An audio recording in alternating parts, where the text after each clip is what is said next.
In today's video, I'm going to teach you how to delete a Trello card in an easy and fast way. So whether you're organizing your tasks or simply tidying up your digital workspace, you'll find this guide incredibly helpful.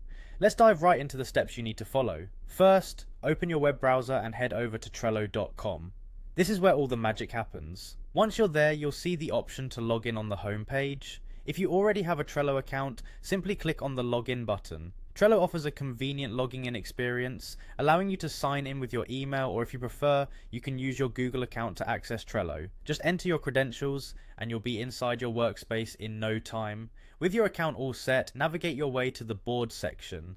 This is essentially your dashboard where you manage your projects.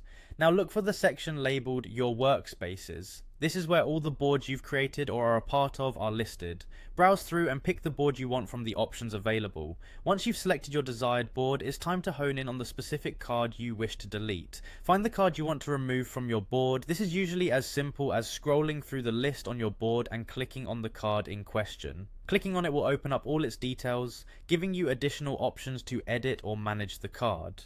Next, direct your attention to the option labeled Archive. This step is crucial because Trello doesn't allow direct deletion of cards. Before you can delete, you need to archive the card first. By clicking Archive, you're basically setting the card aside so it's no longer active on your board but can still be retrieved if necessary.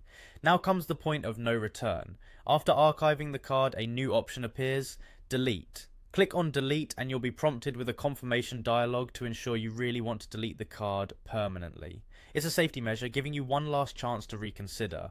Click delete again, and just like that your card is gone for good. Remember, deleting a card is irreversible, so double check before you confirm. This process is perfect for clearing out completed tasks or decluttering your board without a trace. And that's it, you've successfully deleted a Trello card. Keep these steps in mind whenever you feel the need to tidy up your Trello boards. Thanks for watching, and make sure to like and subscribe for more quick and easy tutorials. Happy organizing!